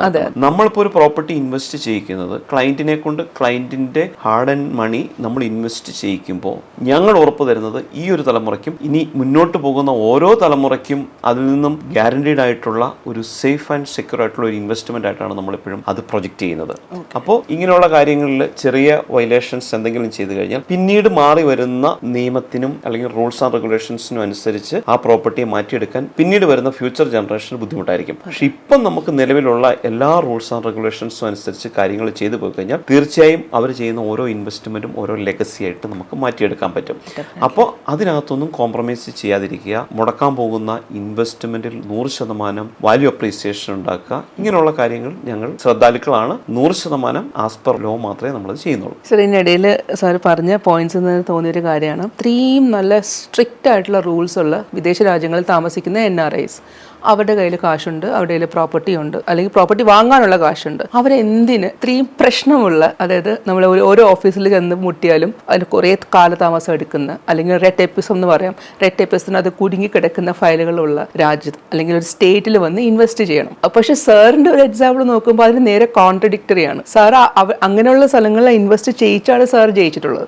ഇത് തമ്മിൽ അങ്ങോട്ട് എനിക്ക് കണക്ട് ആവുന്നില്ല. കാരണം അവരെന്തിനും ഇവിടെ ഇൻവെസ്റ്റ് ചെയ്യണം? സാർ ഉണ്ട് ഹെൽപ്പ് ചെയ്യാനായിട്ട്, പക്ഷേ സാർ ഹെൽപ്പ് ചെയ്ത പ്രോജക്ട്സ് ഒക്കെ നല്ല സൂപ്പർ ഡ്യൂപ്പർ ഹിറ്റ്സും ആണ്. അതിനൊരു ഉത്തരം എനിക്കൊരു പാരഡോക്സ് പോലെ ഫീൽ, കോൺട്രഡിക്ടറി സംഭവമായിട്ട് ഫീൽ ചെയ്യണം. തീർച്ചയായും. കാരണം കേരളത്തിലൊരു സംരംഭം തുടങ്ങുക എന്ന് പറയുന്നത് വളരെയേറെ ബുദ്ധിമുട്ടുള്ള ഒരു കാര്യമായിട്ടാണ് പുറം നാടുകളിൽ എല്ലാവരും, ഈവൻ മാധ്യമങ്ങൾ പോലും കൊട്ടിഘോഷിക്കുന്നത് കേരളത്തിലേക്ക് വരുന്നത്, കേരളത്തിലെ പൈസ ഇൻവെസ്റ്റ് ചെയ്ത് കഴിഞ്ഞാൽ ആത്മഹത്യ ചെയ്തവരുണ്ട്. ഇങ്ങനെയുള്ള കഥകളൊക്കെയാണ് ഡേ ടു ഡേ നവമാധ്യമങ്ങളിലൂടെ എല്ലാം സ്പ്രെഡ് ചെയ്യുന്നത്. അപ്പോൾ എന്ത് പറ്റുമെന്ന് ചോദിച്ചു കഴിഞ്ഞാൽ കേരളത്തെ പറ്റിയുള്ള ഒരു ചിന്താഗതി കംപ്ലീറ്റ്ലി കേരളത്തിൽ ഇത് ചെയ്യാൻ പാടില്ല ഇങ്ങനെയുള്ള. പക്ഷേ ആരെങ്കിലും എന്തെങ്കിലും ഒരു സംരംഭങ്ങളുമായിട്ട് സ്റ്റാർട്ട് ചെയ്ത് വരുമ്പം അവർക്ക് ചിലപ്പം ആ ഒരു ഫീൽഡ് ഫ്രഷ് ആയിരിക്കും. അവരതിലേക്ക് ഇൻവെസ്റ്റ് ചെയ്യാൻ വേണ്ടിയിട്ട് ഇറങ്ങുന്ന സമയത്ത് അവർക്ക് ഇതിന് എന്തൊക്കെ കാര്യങ്ങൾ ചെയ്യണം എന്നുള്ളത് ഒരു പക്ഷേ അവർക്ക് അറിയില്ലായിരിക്കും. അത് അറിവില്ലായ്മയാണ്. ആ അറിവില്ലായ്മയാണ് നമ്മളുടെ എക്സ്പെർട്ടൈസ് മനസ്സിലായോ? അതായത് അവർക്കറിയില്ലാത്ത കാര്യം ഞങ്ങൾക്കറിയാം. അപ്പൊ ഞങ്ങൾക്ക് അറിയാവുന്ന ആൾക്കാർ കറക്റ്റായിട്ട് ഗൈഡ് ചെയ്യുമ്പോൾ നമുക്ക് വേണ്ട എന്ത് കാര്യമാണെങ്കിലും അത് പേപ്പറിൽ വളരെ കറക്റ്റായിട്ട് നമുക്ക് കിട്ടും. പിന്നെ ഇന്നത്തെ കാലത്ത് നമ്മുടെ സ്റ്റേറ്റ് ഗവൺമെന്റും സെൻട്രൽ ഗവൺമെന്റിന്റെ സപ്പോർട്ടോടുകൂടി നമ്മൾ കേരളത്തിലേക്ക് വലിയ വലിയ ഇൻവെസ്റ്റ്മെന്റുകൾ ട്രാക്ക് ചെയ്ത് കൊണ്ടുവരുന്നുണ്ട്. ഇപ്പം നമ്മുടെ ഗവൺമെന്റിന്റെ സിസ്റ്റവും ഗവൺമെന്റിന്റെ ഇന്റൻഷനും ഒക്കെ കംപ്ലീറ്റ്ലി മാറിയിട്ടുണ്ട്. പുറത്തുനിന്നുള്ള ഫണ്ട് ഇവിടെ കൊണ്ടുവരികയും ഇത് വളരെ സസ്റ്റൈനബിൾ ആയിട്ട് ഇൻവെസ്റ്റ് ചെയ്യാൻ വേണ്ടിയിട്ടുള്ള ഒരു എക്കോ സിസ്റ്റം ഇന്ന് കേരളത്തിലുണ്ട്. നമ്മൾ മുമ്പ് പറഞ്ഞ കാര്യം, അതായത് കേരളം ഇൻവെസ്റ്റ്മെന്റ് ഫ്രണ്ട്ലി അല്ലാത്തൊരു നാടാണ് എന്ന് പറയുന്നതിനോട് എനിക്ക് യോജിപ്പില്ല. പക്ഷേ അതിനകത്ത് നമ്മൾ ഏതൊക്കെ രീതിയിൽ എങ്ങനെയൊക്കെയാണ് ഇൻവെസ്റ്റ്മെൻറ്റുകൾ നടത്തേണ്ടതെന്നുള്ളതിൻ്റെ കംപ്ലീറ്റ് കാര്യങ്ങൾ നമ്മൾ മനസ്സിലാക്കിയിട്ട് ഇൻവെസ്റ്റ് ചെയ്ത് കഴിഞ്ഞാൽ തീർച്ചയായും ഞങ്ങൾ ചെയ്തുകൊണ്ടിരിക്കുന്ന ഈ പ്രൊജക്റ്റുകൾ പോലെ തന്നെ കുറേയേറെ വലിയ പ്രൊജക്റ്റുകൾ ആർക്കും കേരളത്തിൽ കൊണ്ടുവന്ന് ഇൻവെസ്റ്റ് ചെയ്ത് പോകാനും പറ്റും. അതിൽ മാത്രമല്ല, മുമ്പ് പറഞ്ഞ പോലെ വലിയ സൂപ്പർ ഇൻവെസ്റ്റ്മെൻറ്റുകളായിട്ട് നമുക്ക് മാറ്റാനും പറ്റും. ഇപ്പോഴും നമ്മൾ 5 സ്റ്റാർ ആണല്ലോ പറയുക. 5 സ്റ്റാർ റേറ്റിംഗ് എന്ന് പറയില്ല, ഔട്ട് ഓഫ് 5 കുട്ടികൾ മുതൽ മുതിർന്നവർ വരെ പറയുന്ന അങ്ങനെയാണ്. അപ്പോൾ ഞാനിപ്പോൾ സാറിനോട് പറയുകയാണ്, ഇപ്പോൾ ഒരു പ്രീമിയം കസ്റ്റമർ എന്ന് പറയുമ്പോൾ എങ്ങനെ പോയാലും നമുക്കൊരു 200-300 കോടിക്ക് മേളിൽ വെക്കാം. അങ്ങനെ ഒരു കസ്റ്റമർ വന്നാൽ സാർ അവരെ ഞെട്ടിപ്പിക്കുന്ന രീതിയിൽ പ്രൊവൈഡ് ചെയ്യുന്ന ഒരു 5 കാര്യങ്ങൾ ചോദിച്ചാൽ എന്തൊക്കെയായിരിക്കും? ഒന്ന്, അവരെന്തിനാണ് ഈ ഇൻവെസ്റ്റ്മെന്റ് കൊണ്ട് ഉദ്ദേശിക്കുന്നത്? ഇപ്പോൾ ഒരു 200 crores അല്ലെങ്കിൽ 300 crores ഒരു വലിയ പ്രൊജക്റ്റുമായിട്ട് വരുമ്പോൾ അവർക്ക് ഒരിക്കലും ആ ഒരു റിട്ടേൺ ഓൺ ഇൻവെസ്റ്റ്മെന്റ് അഷ്വേർഡ് ആയിരിക്കണം. അതിലേക്കാണോ അവർ വരുന്നതെന്നുള്ളത് നമ്മൾ ഫസ്റ്റ് ഓഫ് ഓൾ അനലൈസ് ചെയ്യും. 2, അവർ ചെയ്യാൻ പോകുന്ന പ്രോജക്റ്റിൻ്റെ ആക്സസിബിലിറ്റി, എവിടെയാണ് അത് ചെയ്യാൻ ഉദ്ദേശിക്കുന്നത്, അങ്ങോട്ടുള്ള അല്ലെങ്കിൽ ഒരു ഫോറിൻ ക്ലയൻസിന് അങ്ങോട്ട് വരാൻ പറ്റുമോ, അല്ലെങ്കിൽ അവരുടെ ക്ലയൻസിനെല്ലാം ആ സ്ഥലത്ത് എത്തിപ്പെടാൻ പറ്റുമോ എന്നുള്ളൊരു ആക്സസിബിലിറ്റി നമ്മൾ നോക്കും. 3-ാമത്തെ കാര്യം, ഇത് എങ്ങനെ നടത്തിക്കൊണ്ട് പോകാം, അതിൻ്റെ ലൊക്കേഷൻ വൈസ് കുറേ കാര്യങ്ങൾ നോക്കേണ്ടതുണ്ട്. എംപ്ലോയീസിന് അവൈലബിൾ ആയിരിക്കുമോ, സ്റ്റാഫ് അക്കോമഡേഷൻസ് പോസിബിൾ ആണോ, ഈ ഒരു നാടിന് അല്ലെങ്കിൽ ആ ഒരു സ്ഥലത്തിന് പറ്റുന്ന രീതിയിലുള്ള ഒരു ബിസിനസ് ആണോ അവിടെ കൊണ്ടുവരാൻ പോകുന്നത്. ഇപ്പം നമുക്കറിയാം, ടൂറിസം ഇൻഡസ്ട്രി നോക്കുകയാണെങ്കിൽ ഇപ്പം നമ്മുടെ പല ടൂറിസ്റ്റ് മേഖലകളിലും ചെറിയ ചെറിയ പ്രൊജക്റ്റുകളാണ് ഇപ്പോൾ ഹൈലൈറ്റ് ചെയ്തിരിക്കുന്നത്. പക്ഷെ അതിനെ മാറ്റിയിട്ട് അവിടെ വലിയൊരു പ്രൊജക്റ്റ് വന്നു കഴിഞ്ഞാൽ അവിടെ വലിയൊരു ടൂറിസ്റ്റ് ഇമ്പാക്റ്റ് ഉണ്ടാക്കാം. അങ്ങനെയുള്ള രീതിയിലുള്ള കാര്യങ്ങൾ ചെയ്യാനാണോ ഉദ്ദേശം? What is the aim? ഇത് ആഫ്റ്റർ 10 years കഴിഞ്ഞ് കഴിയുമ്പം എന്തായിരിക്കും ഇതിൻ്റെ ഒരു അവസ്ഥ? അതും നമ്മൾ മനസ്സിലാക്കണം. പിന്നെ ഇത് എങ്ങനെ ടെക്നോളജി എനേബിൾഡ് ആയിട്ട് റിമോട്ടിൽ നിന്ന് ഓപ്പറേറ്റ് ചെയ്യാൻ പറ്റും, ഇങ്ങനെയുള്ള കുറേ കാര്യങ്ങളായിരിക്കും നമ്മൾ ഇനിഷ്യലി അവരുമായിട്ട് ഡിസ്കസ് ചെയ്യുന്നത്. ഏതൊരാളും ഇന്നത്തെ കാലത്ത് നോക്കുന്ന 5 കാര്യങ്ങളാണ് സാർ പറഞ്ഞത്. അതായത് ഇത് നമുക്ക് കിട്ടുമോ എന്നായിരിക്കും നമ്മൾ നോക്കുക. അതായത് സേഫ്റ്റി, സെക്യൂരിറ്റി, അതുപോലെ തന്നെ റിലയബിലിറ്റി, അങ്ങനെ കുറേ ടേംസ് നമ്മളിങ്ങനെ കൊട്ടിഘോഷിക്കാറുണ്ടല്ലോ. അപ്പോൾ അതെല്ലാം സാറ് സിമ്പിൾ 5 സ്റ്റേറ്റ്മെന്റ്സിൽ പറഞ്ഞു. ഗവൺമെന്റിന്റെ ഒരുപാട് ഫണ്ട് ഉള്ളതും ഗവൺമെന്റ് സജസ്റ്റ് ചെയ്യുന്നതും ഗവൺമെന്റ് ഇൻവെസ്റ്റേഴ്സിനെ അട്രാക്ട് ചെയ്യാൻ വേണ്ടി ചെയ്യുന്നതൊക്കെ സാർ കുറച്ചു മുമ്പ് പറഞ്ഞിരുന്നല്ലോ. പക്ഷെ ഇതൊന്നുമില്ലാതെ തന്നെ ഏതോ ഒരു രാജ്യത്തെ ഒരു പ്രധാനമന്ത്രി വന്ന് വളരെയധികം അപ്രീഷിയേറ്റ് ചെയ്തിട്ട് പോയിട്ടൊരു പ്രോജക്റ്റ് സാർ ചെയ്തതായിട്ട് കേട്ടിട്ടുണ്ട്. അപ്പോൾ എനിക്ക് അതിന്റെ ഒരു എക്സ്പീരിയൻസ് അറിഞ്ഞോളാം. ഡിഫറെന്റ് ഇൻഡസ്ട്രിയിലുണ്ടായിരുന്ന ഡോക്ടർ കൃഷ്ണകുമാർ കോവിഡിൻ്റെ ടൈമിൽ ഞങ്ങളെ കോൺടാക്ട് ചെയ്യുകയും ആള് ഞങ്ങളെടുത്തൊരു പ്രോപ്പർട്ടി, ഒരു ഹോട്ടൽ പ്രോജക്റ്റ് ചെയ്യണം എന്നാവശ്യപ്പെടുകയും, ഞങ്ങൾ തമ്മിൽ കണ്ടിട്ടൊന്നുമില്ല, ഓവർ ദ ഫോണിലും സൂമിലും ഒക്കെ മാത്രമാണ് ഞങ്ങൾ മീറ്റ് ചെയ്തിട്ടുണ്ടായിരുന്നത്. ഞങ്ങൾ അങ്ങനെ കുറേ പ്രപ്പോസൽസൊക്കെ കൊടുത്തു. അതിനുശേഷം കോൺട്രാക്റ്റ് നമ്മൾ എടുത്തതിന് ശേഷം നമ്മൾ ആ പ്രോപ്പർട്ടി ചെയ്തു. വിതിനൊരു 1.5 yearsനുള്ളിൽ നമ്മളൊരു ഫുൾ ഫ്ലെഡ്ജ് ആയിട്ടുള്ള ഒരു 5 സ്റ്റാർ പ്രോപ്പർട്ടി തേക്കടിയിൽ സെറൈൻ ഹൊറൈസൺ എന്ന് പറഞ്ഞ് നമ്മൾ ചെയ്യുകയുണ്ടായി. അന്ന് ഞങ്ങൾക്ക് അറിയാമായിരുന്നു അവിടെ വന്ന് താമസിക്കാൻ പോകുന്ന ആൾക്കാർ ഇങ്ങനെ ആൾക്കാരായിരിക്കും എന്നുള്ളത്. ഞങ്ങൾ വളരെ വ്യക്തമായിട്ടത് പ്രോജക്റ്റിൻ്റെ ഇനിഷ്യൽ സ്റ്റേജിൽ തന്നെ നമ്മൾക്ക് അറിയാമായിരുന്നു. ഇപ്പോൾ last month Hungarian prime minister അവിടെ വന്ന് ഫാമിലിയോടൊപ്പം കുറേ ദിവസം താമസിച്ച് ആ ഒരു ഏരിയ കംപ്ലീറ്റ്ലി എക്സ്പ്ലോർ ചെയ്തു. അപ്പോൾ ആ സമയത്ത് ഡോക്ടർ കൃഷ്ണകുമാർ വാസ് ദയർ. അപ്പോൾ ആ സമയത്ത് എന്നോട് പറഞ്ഞു, പ്രധാനമന്ത്രി വന്നതിന് ശേഷം നൈറ്റിൽ പുള്ളിയെ വിളിച്ചിട്ട് പറഞ്ഞു, ഈ സ്ട്രക്ചർ ഇത് എങ്ങനെ ചെയ്തു എന്നുള്ളതിനെപ്പറ്റി ഞാൻ കുറേ ആലോചിച്ചു. It is a wonderful investment ഡോക്ടറിനോട് പറയുകയും ആളെ അപ്രീഷിയേറ്റ് ചെയ്യും. അതേപോലെ തന്നെ ആ ഒരു കമന്റ് എന്നിലേക്ക് വരികയും ചെയ്തു. ഇതാണ് ഞാൻ മുമ്പ് പറഞ്ഞത്, നമ്മൾ എന്താണോ ചെയ്യാൻ ഉദ്ദേശിക്കുന്നത് എന്നുള്ളത് പ്രീ പ്ലാൻഡ് ആയിട്ട് നമ്മൾ ചെയ്ത് കഴിഞ്ഞു കഴിഞ്ഞാൽ നമുക്ക് പിന്നീട് അവിടെ വരുന്ന ആരെ വേണമെങ്കിലും ഏത് രീതി വേണമെങ്കിലും ടേക്ക് കെയർ ചെയ്യാൻ പറ്റും. അപ്പം ഇത് ഒരു പ്രൈം മിനിസ്റ്റർ കഥ. ഇതുപോലെ കുറേ ആൾക്കാർ അവിടെ വന്ന് സ്ഥിരം റെഗുലർ ആയിട്ട് താമസിച്ച് നല്ല ഒപ്പീനിയൻസ് പറയുന്നുണ്ട്. Even you can also check with the reviews.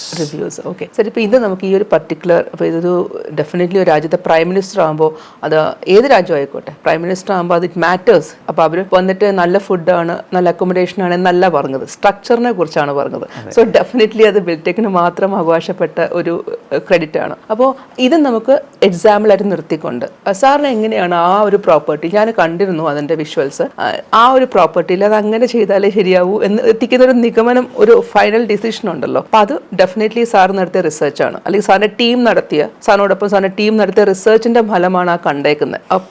ആ ഉണ്ടാക്കുന്നതിന് മുമ്പത്തെ ആ ജേർണി അറിഞ്ഞാൽ കൊള്ളാവുന്നുണ്ട്. ഇപ്പം നമുക്കറിയാം തേക്കടി എന്ന് പറഞ്ഞു കഴിഞ്ഞാൽ ഏറ്റവും കൂടുതൽ ടൂറിസ്റ്റുകളെ അട്രാക്ട് ചെയ്യുന്ന കേരളത്തിൻ്റെ ഒരു ഭൂപടത്തിലുള്ള ഒരു ഏറ്റവും പ്രൈം സ്പോട്ടാണ്. അപ്പോൾ അവിടെ നമ്മളൊരു പ്രോപ്പർട്ടി ചെയ്യാന്ന് പറഞ്ഞാൽ നമുക്ക് ഒത്തിരിയേറെ ചലഞ്ചസ് ഉണ്ട്. കാരണം കുറേയേറെ കോമ്പറ്റീറ്റീവ് പ്രോപ്പർട്ടീസ് ഉണ്ടാവും, കുറേയേറെ ലാൻഡ് സൈറ്റ് സീൻസ് ഉണ്ടാവും, ടോപ്പോഗ്രഫി അവിടുത്തെ ഒരു മേജർ കൺസ്ട്രെയിൻ്റ് ആണ്. ടു ബി ഫ്രാങ്ക്, ഞാൻ എൻ്റെ പല ഫ്രണ്ട്സിനെയും അല്ലെങ്കിൽ ഫ്രണ്ട്ഷിപ്പിലുണ്ടായിരുന്ന പല ഡിസൈനേഴ്സിനെയും ആർക്കിടെക്ട്സിനെയും ഞങ്ങൾ ആ പ്രോപ്പർട്ടിയിൽ, ഇതൊരു വലിയ പ്രോപ്പർട്ടി ആയിട്ട് നമ്മൾ ചെയ്യാൻ പോകുന്നത് കൊണ്ട് ഞാൻ അതിലേക്ക് ഇൻവൈറ്റ് ചെയ്തിരുന്നു. അവരവിടെ വന്ന് കണ്ടിട്ട് അവർക്ക് പ്രത്യേകിച്ച് ഐഡിയാസ് ഒന്നുമില്ല. കാരണം ഇതൊരു വളരെ ഒരു വാലി ആയിട്ട് കിടക്കുന്ന ഒരു പ്ലോട്ടാണ്.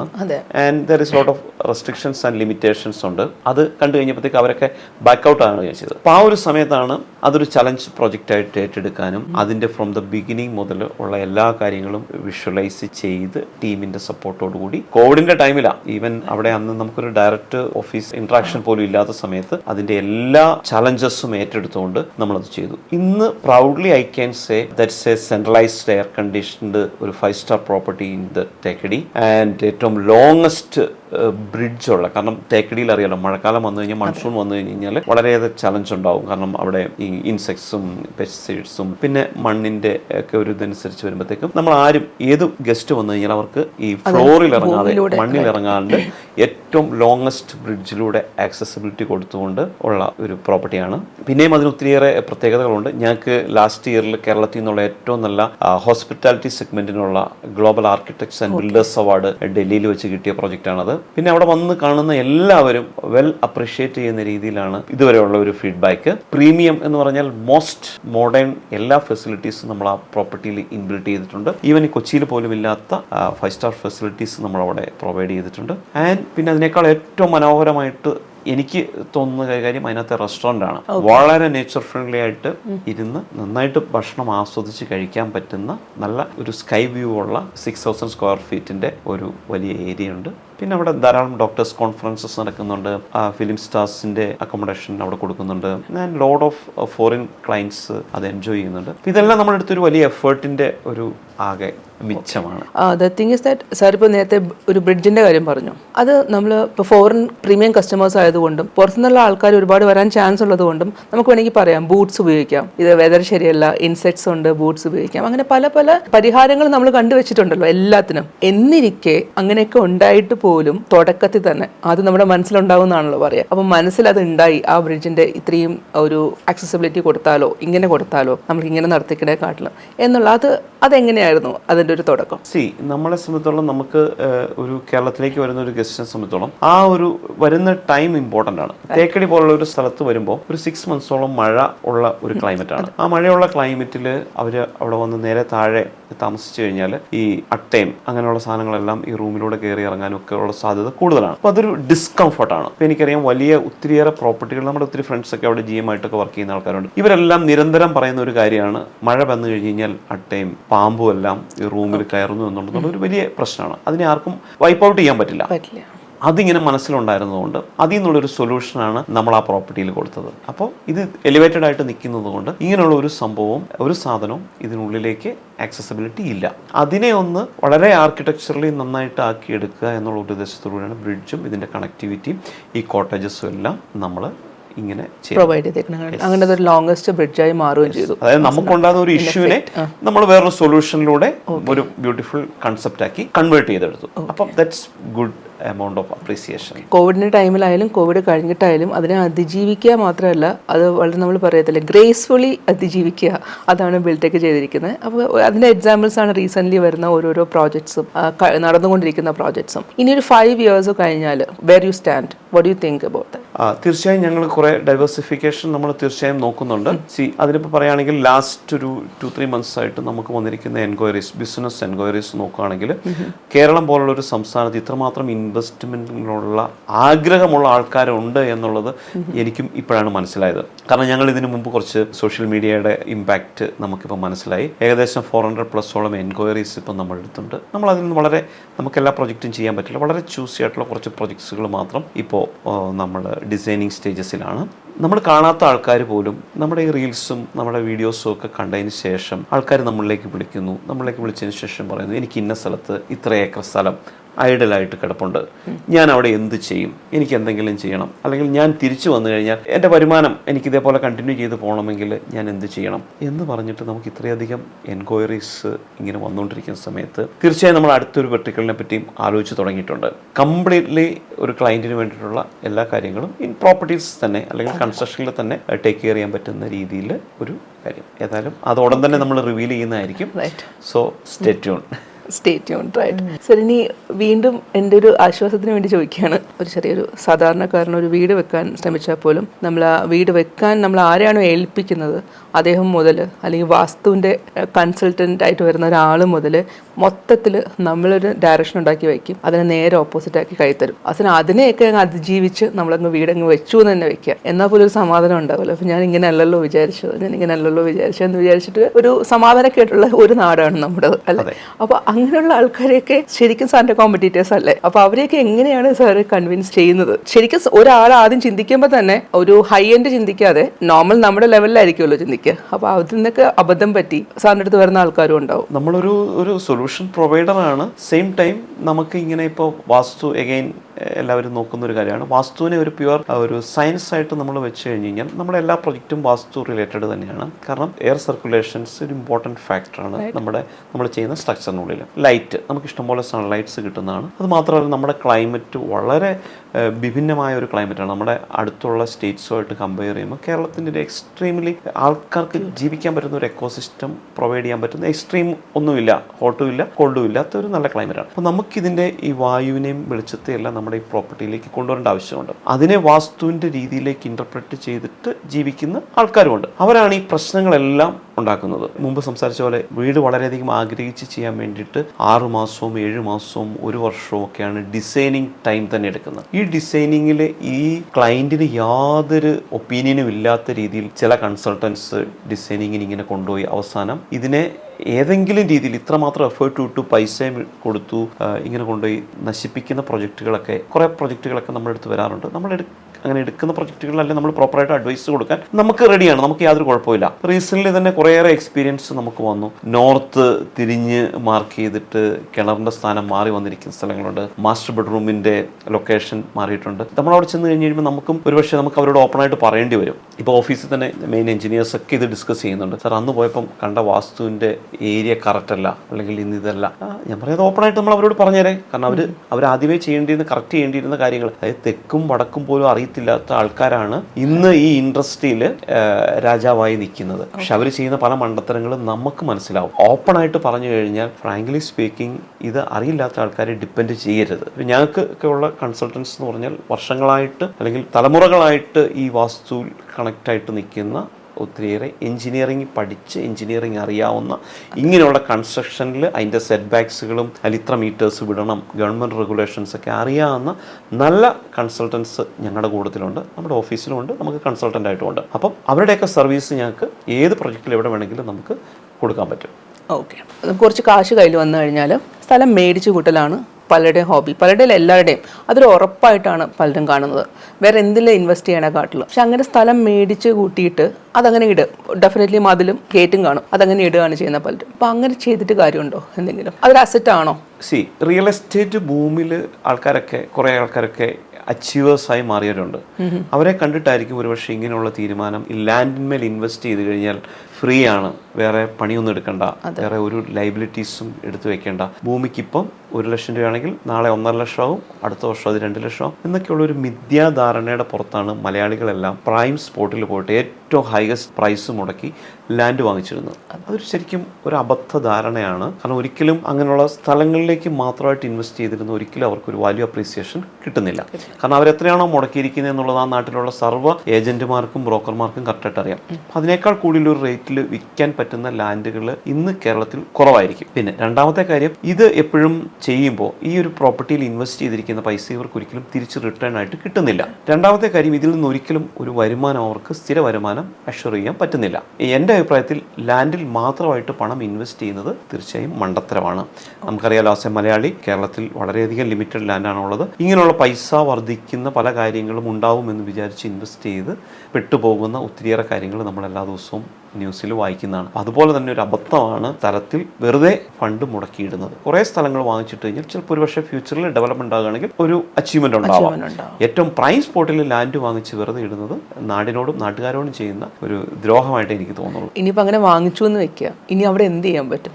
അവിടെയാണ് നമ്മളുടെ ഒക്കെ ഒരു അഡ്വൈസ് അവർക്ക് ആവശ്യമുള്ളത്. അവിടെ പ്രോപ്പറായിട്ട് ചെയ്യാൻ പറ്റുന്ന പ്രോജക്റ്റുകൾ എന്താണെന്നുള്ളത് ആദ്യം ഐഡന്റിഫൈ ചെയ്യുക. അതെങ്ങനെ ചെയ്യാം, അത് ആർക്ക് റെന്റ് ഔട്ട് ചെയ്യാം, ഏതൊക്കെ രീതിയിൽ അതിനെ വാല്യൂ ഒപ്റ്റിമൈസേഷൻ കൊണ്ടുവരാൻ പറ്റും, എങ്ങനെ ആ വാങ്ങിച്ച ലാൻഡിലെയും ഇൻവെസ്റ്റ് ചെയ്ത ബിൽഡിങ്ങും വെച്ചിട്ട് പ്രോപ്പർട്ടിക്ക് എങ്ങനെ അപ്രീസിയേഷൻ ഉണ്ടാക്കാം, അങ്ങനെ നാട്ടുകാർക്കും നാട്ടിലുള്ളവർക്കും ജോലി എങ്ങനെ ഉണ്ടാക്കി കൊടുക്കാം, അതുപോലെ നമ്മുടെ നാടിൻ്റെ ഒരു ഡെവലപ്മെന്റിലേക്ക് അതെങ്ങനെ കോൺട്രിബ്യൂട്ട് ചെയ്യപ്പെടും എന്നുള്ള കാര്യങ്ങൾ കൊണ്ടുവന്നു കഴിഞ്ഞാൽ ഈ ഇൻവെസ്റ്റ്മെന്റ് എപ്പോഴും പ്രോപ്പറായിരിക്കും. എൻ്റെ സ്റ്റേഷനിൽ നിന്ന് ചിന്തിക്കുമ്പോൾ 100% അത് കറക്റ്റ് ആണെന്ന് തോന്നാനുള്ള റീസൺ എന്താണെന്ന് വെച്ചാൽ, നമുക്കൊരു അസുഖം വന്നാൽ പോലും നമ്മൾ സ്വയം ചികിത്സിക്കുന്ന ആൾക്കാരുമുണ്ട്, ഹോസ്പിറ്റലിൽ പോയി അല്ലെങ്കിൽ ഡോക്ടറെ കാണുന്ന, ഹോസ്പിറ്റലിൽ പോകുന്നതിനെക്കാട്ട് കൂടുതൽ ഡോക്ടറെ കാണുന്ന ആൾക്കാരുമുണ്ട്. അപ്പോൾ ആ ഡോക്ടറെ അടുത്ത് പോകുമ്പോൾ കൃത്യമായിട്ട് 1, 2, 3, 4 സ്റ്റെപ്പ് ബൈ സ്റ്റെപ്പ് ആയിട്ട് നമുക്ക് പറഞ്ഞു തരും. ഒരു കുട്ടിയെ സ്കൂളിൽ ചേർക്കാൻ നമ്മൾ പോകുന്നെങ്കിൽ പോലും അവിടെയുണ്ട് സ്റ്റെപ്സ്. നമുക്കറിയാത്ത കാര്യങ്ങൾ ആ ഇൻഡസ്ട്രിയിലുള്ള ആൾക്കാർക്ക് കൃത്യമായിട്ട് അറിയാം. അപ്പോൾ നമുക്കൊരു ആവശ്യം വരുമ്പോൾ ഒരു എക്സ്പേർട്ടിന്റെ ഹെൽപ്പ് ചോദിക്കുക എന്ന് പറയുന്നത് തെറ്റായിട്ടുള്ള കാര്യമല്ല. അപ്പം ഇങ്ങനെയും എക്സ്പേർട്സ് ഉണ്ട് എന്നുള്ളതാണ്. എല്ലാ ഫീൽഡിലും എക്സ്പേർട്സ് ഉള്ള പോലെ ഇപ്പോൾ റിയൽ എസ്റ്റേറ്റിന്റെ ഫീൽഡിലായാലും ഇൻഫ്രാസ്ട്രക്ചറിന്റെ ഫീൽഡിലായാലും പ്രോപ്പർട്ടി ഡെവലപ്പിംഗിന്റെ ഫീൽഡിലായാലും എക്സ്പേർട്ട് ഉണ്ട്. അതിൽ ദ ബെസ്റ്റ് ആയിട്ടാണ് ബിൽടെക് നിൽക്കുന്നത്. അതല്ലേ സാർ ഇതിന്റെ ഒരു രത്ന ചുരുക്കം? തീർച്ചയായും. ഇപ്പം വീണ പറഞ്ഞതുപോലെ ഓരോരുത്തരും അവരവരുടെ ഫീൽഡ് എക്സ്പെർട്ട് ആകുമ്പോഴാണ് അവരിലേക്ക് ഒരു ബെനിഫിറ്റ്സ് ക്യാഷിന്റെ രൂപത്തിലും അസറ്റ്സ് ഒക്കെ ആയിട്ട് വരുന്നത്. അപ്പോൾ അതിനെ എങ്ങനെ യൂട്ടിലൈസ് ചെയ്യണം എന്നുള്ളത്, അല്ലെങ്കിൽ എങ്ങനെ ഒരു ഡിഫറെന്റ് ഇൻകം സ്ട്രീമിലേക്ക് ഡെവലപ്പ് ചെയ്യണം എന്നുള്ളത് ഒരു പക്ഷേ അവിടെ നിൽക്കുന്നവർക്കൊക്കെ അറിയില്ല. അതൊരു പക്ഷേ ഒന്ന് ഈ ഒരു പർട്ടിക്കുലർ ഫീൽഡിൽ എക്സ്പെർട്ട് ആയിട്ടുള്ള ആൾക്കാരുടെ ഒപ്പീനിയൻ എടുക്കുമ്പോഴായിരിക്കും കറക്റ്റ് ആയിട്ട് കിട്ടുക. ഇപ്പോൾ ഒരേ സ്ട്രീമിൽ കുറേയേറെ ഫണ്ട് ഉണ്ടാക്കി പോകുന്ന ആൾക്കാരെ സംബന്ധിച്ചോളം എന്തെങ്കിലും ആ സ്ട്രീം ഒന്ന് ബ്ലോക്ക് ആയി കഴിഞ്ഞാൽ, അല്ലെങ്കിൽ കിട്ടുന്ന വരുമാനം ഒന്ന് ബ്ലോക്ക് ആയി കഴിഞ്ഞാൽ അടുത്തത് സബ്സ്റ്റിറ്റ്യൂട്ട് ചെയ്ത് കയറി വരാനുള്ള ഒരു ഇൻകം ഏൺ ചെയ്യാനുള്ള കപ്പാസിറ്റി ഉണ്ടോ എന്നുള്ളതാണ് ആദ്യമായിട്ട് നമ്മൾ നോക്കേണ്ടത്. അപ്പം ആ ഒരു ഇൻവെസ്റ്റ്മെന്റ്, അല്ലെങ്കിൽ എനിക്ക് തീർച്ചയായും പറയാം, പ്രോപ്പർട്ടിന്മേൽ ഇൻവെസ്റ്റ് ചെയ്ത് കഴിഞ്ഞാൽ 100% അവർക്ക് റിട്ടേൺ ഓൺ ഇൻവെസ്റ്റ്മെന്റ് കിട്ടും, വാല്യൂ അപ്രീസിയേഷൻ ഉണ്ടാവും, റെഗുലർ ആയിട്ട് അവർക്കും അവരുടെ നെക്സ്റ്റ് ജനറേഷനൊക്കെ സുഗമമായിട്ട് ജീവിച്ചു പോകാൻ പറ്റുന്ന രീതിയിലുള്ള ഒരു ഇൻകം അതിൽ നിന്നും ഏൺ ചെയ്യാൻ പറ്റും. സാർ ഇപ്പോൾ പറഞ്ഞ ഒരു പോയിന്റ്, അതൊരു വളരെ വാലിഡ് ആയിട്ട് ഒരാൾക്ക് തോന്നുന്ന ഒരു പോയിന്റാണ്. എൻ്റെ ജനറേഷൻ മാത്രമല്ല, എൻ്റെ അടുത്ത ജനറേഷനും സുഖമായിട്ട് ജീവിച്ചു പോകാൻ പറ്റുന്ന ഒരു സംഭവം പ്രോപ്പർട്ടിയിൽ നിന്ന് നമുക്ക് കിട്ടും. അത് കുറച്ചും കൂടെ ഒന്ന് എക്സ്പ്ലെയിൻ ചെയ്യാം. അത് ഞാനൊരു ലേറ്റസ്റ്റ് ആയിട്ട് നടന്ന ഒരു കസ്റ്റമർ ഒരു കേസ് സ്റ്റഡി ആയിട്ട് ഞാൻ പറയാം. നമ്മുടെ ഇന്ന് കേരള മലയാള സിനിമയിൽ വളരെ പ്രാഗൽഭ്യം തെളിയിച്ചിരിക്കുന്ന ഒരു ഡയറക്ടർ ഒരു 1 year ബാക്ക് ഞങ്ങൾക്കൊരു കോൾ വന്നു. അദ്ദേഹം പറഞ്ഞത്, എനിക്കിപ്പോൾ നല്ല ഇൻകം ഉണ്ട്, നല്ലൊരു ഇൻകം പ്രോപ്പറായിട്ട് കിട്ടുന്നുണ്ട്, നാളെ എനിക്ക് ഈ ഒരു ഇൻകം ഇല്ലാതെ വന്നാൽ എന്നെ സബ്സ്റ്റിറ്റ്യൂട്ട് ചെയ്യാൻ പറ്റുന്ന രീതിയിലുള്ള, എനിക്ക് വേണ്ട എക്സ്പെൻസസ് ഒക്കെ കംപ്ലീറ്റ് ചെയ്യാൻ പറ്റുന്ന രീതിയിലുള്ള ഒരു ഇൻകം കിട്ടാൻ വേണ്ടിയിട്ട് എനിക്കൊരു ബിൽഡിങ്ങിൽ ഇൻവെസ്റ്റ് ചെയ്താൽ കൊള്ളാം എന്ന് താല്പര്യമുണ്ട് എന്ന് പറഞ്ഞു. അപ്പോൾ ശരി, ഞങ്ങൾ അത് ഞങ്ങളുടെ ഷൂട്ടിംഗ് സെറ്റിലും ഒക്കെ പോയി പല പ്രാവശ്യം നമ്മളത് ഡിസ്കസ് ചെയ്തു. ഫൈനലി ഒരു ലാൻഡ് ഐഡൻറ്റിഫൈ ചെയ്തു. ലാൻഡ് ഐഡൻറ്റിഫൈ ചെയ്ത സമയത്ത് തന്നെ നമ്മൾ കുറേ കാര്യങ്ങൾ പറഞ്ഞിരുന്നു. പുള്ളി അത് ചെയ്തില്ല. അല്ലാണ്ട് തന്നെ ലാൻഡിൽ ബാർഗെയിൻ ചെയ്ത് ഉടൻ തന്നെ ആ സ്ഥലം വാങ്ങിച്ചതിന് ശേഷം ഞങ്ങൾ പ്രപ്പോസ് ചെയ്തിരുന്ന അങ്ങേർക്ക് ഒരു മാസം ഒരു 17 lakhs ഇൻകം കിട്ടുന്ന ഒരു വലിയ പ്രോജക്റ്റ് ആയിരുന്നു. അന്ന് എക്സ്പീരിയൻസ് ചെയ്യേണ്ടിയിരുന്ന കുറേ കാര്യങ്ങൾ ചെയ്യാത്തതിൻ്റെ ഫലമായിട്ട് ഇങ്ങേര് വാങ്ങിച്ച ലാൻഡിൽ നമ്മൾ ഡിസ്കസ് ചെയ്ത രീതിയിലുള്ള ഒരു പ്രോജക്റ്റ് ചെയ്യാൻ പറ്റിയില്ല.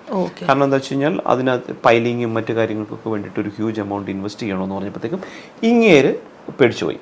കാരണം ഇത്രയും വലിയൊരു ഇൻവെസ്റ്റ് ചെയ്തിട്ട് ഇതിൽ നിന്ന് എങ്ങനെ റിട്ടേൺ കിട്ടുമെന്നൊക്കെ വിചാരിച്ചിട്ട്. പക്ഷേ അങ്ങേര് ചെയ്ത ഒരു മണ്ടത്തരം എന്ന് തന്നെ എനിക്ക് പറയാൻ പറ്റുള്ളൂ. അതിൻ്റെ ഫലമായിട്ട് അങ്ങേര് വളരെ ചെറിയൊരു പ്രോപ്പർട്ടി ഇപ്പോൾ അവിടെ ചെയ്തിരിക്കുന്നു. ഒരു ഹ്യൂജ് എമൗണ്ട് കൊടുത്തൊരു ഒരു ലാൻഡ് പർച്ചേസ് ചെയ്യാനും അതിനകത്ത് ചെറിയൊരു ഇൻവെസ്റ്റ്മെൻറ്റ് കൊടുത്ത് വളരെ ചെറിയൊരു റിട്ടേൺ ഓൺ ഇൻവെസ്റ്റ്മെൻറ്റ് കിട്ടുന്ന രീതിയിലൊരു പ്രോപ്പർട്ടി ചെയ്തിരിക്കുന്നു. ആളെ സംബന്ധിച്ചോളം ആൾക്ക് കൺസ്ട്രക്ഷൻ പറയുന്ന കാര്യങ്ങളുമായിട്ട് യാതൊരു ബന്ധവുമില്ല. ആള് അതുപോലെ സമാന ഫീൽഡിൽ അങ്ങേര് നിൽക്കുന്ന ഫിലിം ഫീൽഡിലുള്ള 3-4 പേരെടുത്ത് അഡ്വൈസ് ചോദിച്ചു, ഞാൻ ഇങ്ങനെ ഒരു സംഭവം ചെയ്യാൻ പോകുന്നു, അതുകൊണ്ട് എന്തെങ്കിലും എനിക്ക്. ആൾക്കാരും അങ്ങനെ അതാണ് മലയാളിയുടെ ഒരു പ്രശ്നം. കാരണം എക്സ്പെർട്ട് ആയിട്ടുള്ള ആൾക്കാർ പറയുന്ന ഒപ്പീനിയനോടും എക്സ്പെർട്ട് അല്ലാത്ത ആൾക്കാരുടെ അടുത്ത് ചെന്നിട്ടായിരിക്കും അതിൻ്റെ ഫൈനൽ കൺക്ലൂഷനിലേക്ക് എത്തുക. അപ്പോൾ ഞാൻ കാണുമ്പോൾ എനിക്ക് വളരെ വിഷമത്തോടു കൂടിയാണ് ഞാൻ അതുവഴി നോക്കി പോകുമ്പോൾ സമയത്ത് എനിക്ക് മനസ്സിലാവും അങ്ങേർക്ക് എത്രയോ നന്നായിട്ട് ചെയ്ത പ്രപ്പോസലിനെ തിരിച്ചു ചെയ്തു. അപ്പോൾ ലൈം ലൈറ്റിൽ നിൽക്കുന്ന സമയത്ത് കിട്ടുന്ന ഇൻകം പിന്നീട് റിട്ടേൺ കിട്ടണമെങ്കിൽ അത് പ്രോപ്പറായിട്ടും സ്ട്രാറ്റജിക്കലിയും ഇൻവെസ്റ്റ് ചെയ്യണം.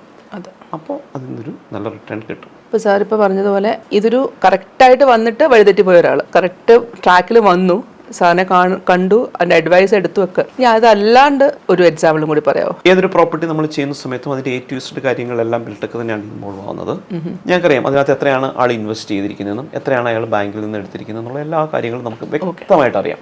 അപ്പോൾ ഞങ്ങൾ ആ പ്രോജക്റ്റ് ചെയ്ത് കംപ്ലീറ്റ് ചെയ്ത് കഴിഞ്ഞപ്പോൾ എക്സാമ്പിൾ പറയുകയാണെങ്കിൽ ആ പ്രോജക്റ്റിന് വന്നിരിക്കുന്ന വാല്യൂവിൻ്റെ ഡബിളാണ് ബാങ്ക് റീസെൻ്റ്ലി ഞങ്ങൾക്കൊരു അടുത്ത പ്രോജക്റ്റ് ചെയ്യുന്നതിന് വേണ്ടി ഒരു ലോണിന് വേണ്ടിയിട്ട് നമ്മൾ പോയപ്പോഴത്തേക്ക് അവർ വാല്യൂ ഇട്ടത്. അപ്പോൾ അന്ന് അങ്ങേരെ ഒരു വർഷം മുമ്പ് ആ ഫണ്ട് അല്ലെങ്കിൽ 1.5 വർഷം മുമ്പ് ആ ഫണ്ട് ബാങ്കിൽ ഇട്ടിരുന്നെങ്കിൽ മാക്സിമം 6% ഇൻട്രസ്റ്റ് ചിലപ്പോൾ അങ്ങനെ കിട്ടിയാനെ. പക്ഷെ ഇന്ന് അയാളത് സ്ട്രാറ്റജിക്കലി ബിൽടെക് ത്രൂ ഇൻവെസ്റ്റ് ചെയ്തതുകൊണ്ട് അങ്ങേര് ഇൻവെസ്റ്റ് ചെയ്തതിന്റെ ഡബിൾ ആണ് ബാങ്ക് അപ്രീസിയേഷൻ കൊടുത്തിരിക്കുന്നത്. നോർമൽ മാർക്കറ്റിൽ അതിന് 3 ഇരട്ടിയോ അല്ലെങ്കിൽ ഇൻവെസ്റ്റ് ചെയ്തതിന്റെ 3-4 ടൈംസ് വാല്യുവേഷൻ ഉണ്ട്. അപ്പോൾ അതാണ് ദാറ്റ്സ് എ സക്സസ് സ്റ്റോറി. ഇങ്ങനെയാണ് നമ്മൾ എല്ലാ പ്രോപ്പർട്ടീസും ചെയ്യുന്നത്. ഞാൻ ഉദ്ദേശം ഇത്രേ ഉണ്ടായിരുന്നുള്ളൂ. ഒരു തീരെ അറിയാത്ത ഒരാൾ ആളുടെ ഒരു എക്സാമ്പിളും കൂടി നമ്മൾ കോട്ട് ചെയ്യുമ്പോൾ അത് കുറച്ചും കൂടെ അത് എഡ്യൂക്കേഷണൽ ആയിരിക്കും.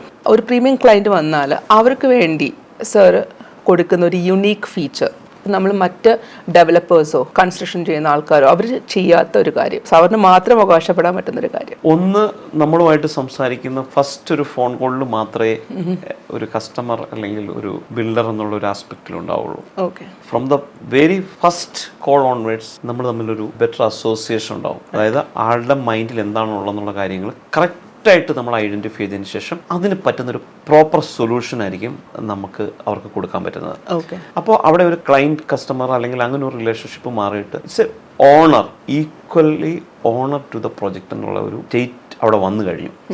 രണ്ടാമത്തെ കാര്യം, ആസ് എ ഓണറായിട്ട് നമ്മൾ തിങ്ക് ചെയ്ത് കഴിയുമ്പം ഈ പ്രോപ്പർട്ടിയിൽ ഇൻവെസ്റ്റ് ചെയ്യുന്നത് കൊണ്ടുണ്ടാകുന്ന അപ്രീസിയേഷൻ, ഇൻവെസ്റ്റ് ചെയ്യുന്നതിൻ്റെ 10 മടങ്ങ് റിട്ടേൺ കിട്ടുന്ന രീതിയിലേക്കാണോ നമ്മളിത് പോകുന്നത് എന്നുള്ളത് വ്യക്തമായിട്ട് വളരെ സുതാര്യമായിട്ടും ട്രാൻസ്പെറൻ്റ് ആയിട്ടും നമ്മളതിനെ ഡീൽ ചെയ്യുന്നു. മൂന്നാമത്തെ കാര്യം, എന്തെങ്കിലും കാരണവശാൽ നാളെ നമുക്കിത് സോൾഡ് ഔട്ട് ചെയ്യണമെങ്കിൽ ഇതിന് എത്ര വാല്യൂ അപ്രീസിയേഷൻ ഉണ്ടാവും, അല്ലെങ്കിൽ ഈസി ടു സെയിലബിൾ ആയിട്ടുള്ള പ്രോപ്പർട്ടി ആണോ എന്നുള്ളത്. നാലാമത്തെ കാര്യം, ഇങ്ങേര് ഇതിൽ ഇൻവെസ്റ്റ് ചെയ്യുന്നത് കൊണ്ട് ഇങ്ങേരുടെ പേഴ്സണാലിറ്റിയേക്കാൾ നാടിനും ബെനിഫിറ്റ് ആകുന്ന രീതിയിൽ ഇങ്ങേരുടെ കംപ്ലീറ്റ് ഓൾ ഓവർ പേഴ്സണാലിറ്റിയിൽ വരുന്ന ഒരു ഡിഫറൻസ്. പണ്ടൊക്കെ നമുക്കറിയാം ആനയുണ്ടായിരുന്നു, എൻ്റെ വീട്ടിൽ ആനയുണ്ടെന്നൊക്കെ പറയുന്നത് പോലെ ദിസ് ഇസ് മൈ പ്രോജക്റ്റ് എന്ന് പ്രൗഡ്ലി പറയാൻ പറ്റുന്ന രീതിയിലുള്ള ഒരു ഡിഫറെൻറ്റ് ബ്രാൻഡിങ് സ്ട്രാറ്റജി നമ്മൾ ചെയ്യും. പിന്നെ അഞ്ചാമത്, അയാൾ കാരണം, അയാളുടെ ഇൻവെസ്റ്റ്മെൻറ്റ് കാരണം അങ്ങേരെ നോക്കി പുഞ്ചിരിക്കുന്ന കുറേയേറെ ഫേസസ് നമുക്ക് ഉണ്ടാക്കിയെടുക്കാൻ പറ്റും. ഇങ്ങനെയാണ് നമ്മളൊരു പ്രൈം കസ്റ്റമേഴ്സിനെ എപ്പോഴും ഡീൽ ചെയ്യുന്നത്. മോർ ഓവർ ഇറ്റ്സ് ഒരു ഇൻവെസ്റ്റ്മെൻറ്റിൽ 100% സാറ്റിസ്ഫൈഡ് ആയിരിക്കുക എന്നുള്ളതാണ് ബിൽടെക് എപ്പോഴും അഷ്വർ ചെയ്യുന്ന ഒരു കാര്യം. യുണീക്ക് ആയിട്ടുള്ള കാര്യം. അപ്പോൾ അത് ശരിക്കും സാറ് പറഞ്ഞു വരുമ്പോൾ എൻഡ് ടു എൻഡ് സൊല്യൂഷനാണ് പ്രൊവൈഡ് ചെയ്യുന്നത്. അതിപ്പോൾ ഏത് ക്ലയൻറ്റിനായാലും എൻഡ് ടു എൻഡ്. അപ്പോൾ നമ്മൾ തുടക്കം മാത്രമല്ല, അതിൻ്റെ പ്രോസസ്സിങ്ങിൽ മൊത്തത്തിൽ കൂടെ നിന്ന് അതിന് ശേഷമുള്ള അതിൻ്റെ വാല്യൂ വരെ സാർ അത് പറയാൻ പറ്റുന്ന രീതിയിലൊക്കെയുള്ള കോൺഫിഡൻസ്. Okay sir. സാധാരണ നമ്മൾ ഈ സ്കൂളിലും കോളേജിലൊക്കെ പോയിരുന്നിട്ട് ചില സമയം ക്ലാസ് കട്ടിയ ക്യാൻറ്റീനിൽ പോവുക ഇങ്ങനെയൊക്കെ ഉണ്ടല്ലോ. അതിൽ നിന്നൊക്കെ വിഭിന്നമായിട്ട് ഒരു യൂണിവേഴ്സിറ്റിയുടെ മുമ്പിൽ ഇരുന്നിട്ട് നമ്മൾ പഠിക്കുന്ന ഒരു അനുഭവമാണ് സാറിനോട് സംസാരിക്കുമ്പോൾ എനിക്കുണ്ടാവുന്നത്. കാരണം ഇതിലെ പല കാര്യങ്ങളും എനിക്കറിയത്തില്ല. അപ്പോൾ അതെനിക്കൊരു എഡ്യൂക്കേഷണൽ സംഭവമാണ്. അത് തന്നെയായിരിക്കും പ്രേക്ഷകരുടെ അവസ്ഥ എന്ന് ഞാൻ ചിന്തിക്കുന്നു. ഇതിവിടെ ഇപ്പോൾ നമ്മൾ എഡ്യൂക്കേഷൻ മാറ്റർ ചെയ്യണില്ല, സൊസൈറ്റിയൽ സ്റ്റേറ്റസ് മാറ്റർ ചെയ്യണില്ല, ഇതൊന്നും മാറ്റർ ചെയ്യണില്ല. ഒരാൾ എക്സ്പേർട്ട് ആണെങ്കിൽ എക്സ്പേർട്ട് തന്നെയാണ്. എക്സ്പേർട്ടിന് പറയാൻ പറ്റുന്ന പോലെ എന്തായാലും നമുക്കത് ഗ്രഹിച്ചെടുക്കാനും ഗൂഗിൾ സെർച്ച് ചെയ്യാനൊന്നും പറ്റത്തില്ല. അപ്പോൾ സ്വാഭാവികമായിട്ട് സാർ അത് വളരെ നല്ല രീതിയിൽ പറഞ്ഞു. ഇത്രയേ ഉള്ളൂ സംഭവം. നിങ്ങൾക്കൊരു ലാൻഡ് ഉണ്ടോ? ഉണ്ട്. ആ ലാൻഡ് നിങ്ങൾ വെറുതെ ഇട്ടേക്കുവാണോ? ഇടരുത്. ഇട്ടിട്ട് പ്രയോജനമില്ല. ചിലപ്പോൾ പറയല്ലേ അങ്ങേര് ഒരു 50 സെൻറ്റ് സ്ഥലവും തന്നിട്ട് മേലോട്ട് പോയി എന്നൊക്കെ പറഞ്ഞ് കുറ്റം പറയുന്ന കുട്ടികളുള്ള നാടാണ്. അവരെ കരുതിയിട്ടെങ്കിലും ആ ഒരു ലാൻഡ് എടുക്കുക, അത് ഇൻവെസ്റ്റ്മെൻറ്റിന് കൊടുക്കുക. ഇപ്പോൾ എന്ത് ഇൻവെസ്റ്റ്മെൻറ്റിന് തല പോയിക്കേണ്ട കാര്യമൊന്നുമില്ല. അതിൽ റെഡ്ടേപ്പിസം വരുന്നുണ്ടെന്നും തല പോയിക്കേണ്ട കാര്യമില്ല. കാരണം അതെല്ലാം ഇവർ ടേക്ക് കെയർ ചെയ്തോളും. അപ്പോൾ അത്രയും അഷുറൻസ് തരാൻ ഒരാൾക്ക് പറ്റുന്നുണ്ടെങ്കിൽ, നിങ്ങൾ ഒരു ഹാർട്ട് സർജനെ വിശ്വസിക്കുന്ന പോലെ അത്രയും അഷുറൻസ് തരാണ്, പേടിക്കേണ്ട, സർജറിക്കകത്ത് ഞാൻ കയറ്റുമ്പോൾ അതവിടെ ഉണ്ട്, ഞങ്ങൾ രക്ഷിച്ചുകൊണ്ട് വന്നോളാം, ആ അഷുറൻസ് ആണ് തരുന്നത്. അപ്പം എന്തുകൊണ്ട് നിങ്ങൾക്ക് ചിന്തിച്ചുകൂടാ? ചെറിയതായിക്കോട്ടെ വലുതായിക്കോട്ടെ. So sir, It was a really insightful discussion. So thanks for being here. Thank you so much. And നമ്മളും ഈ ഇങ്ങനെ ഒരു സ്ട്രീമിൽ ഇങ്ങനെ അങ്ങ് പോയിക്കൊണ്ടിരിക്കുമ്പോൾ ഇങ്ങനെയുള്ള ക്വസ്റ്റ്യൻസ് വരുമ്പോഴായിരിക്കും നമ്മൾ ഒന്ന് ഇരുന്നിട്ട് തിങ്ക് ചെയ്യുന്നത്. നമ്മൾ എന്താണ് സൊസൈറ്റിക്ക് വേണ്ടിയിട്ട് ഓഫർ ചെയ്യുന്നത്, അല്ലെങ്കിൽ നാളത്തെ തലമുറയ്ക്ക് വേണ്ടിയിട്ട് എന്ത് ഓഫർ ചെയ്യുന്നു, അല്ലെങ്കിൽ നമുക്കിവിടെ ഒരു നല്ലൊരു ഇൻഫ്രാസ്ട്രക്ചർ ഡെവലപ്മെൻറ്റിന് വേണ്ടി നമ്മൾ എന്ത് ചെയ്യുന്നു. തീർച്ചയായും ഇതൊരു ഇൻസൈറ്റ്ഫുൾ ഡിസ്കഷൻ ആയിരുന്നു. നമ്മളിത് will continue and will update more projects. കഴിഞ്ഞിട്ടില്ല, കാരണം നമുക്കൊരു 40 മിനിറ്റിലോ 1 മണിക്കൂറോ തീർക്കാൻ പറ്റുന്ന ഡിസ്കഷൻ അല്ല ഇത്. Anyways, thank you for your time. Thank you. Okay.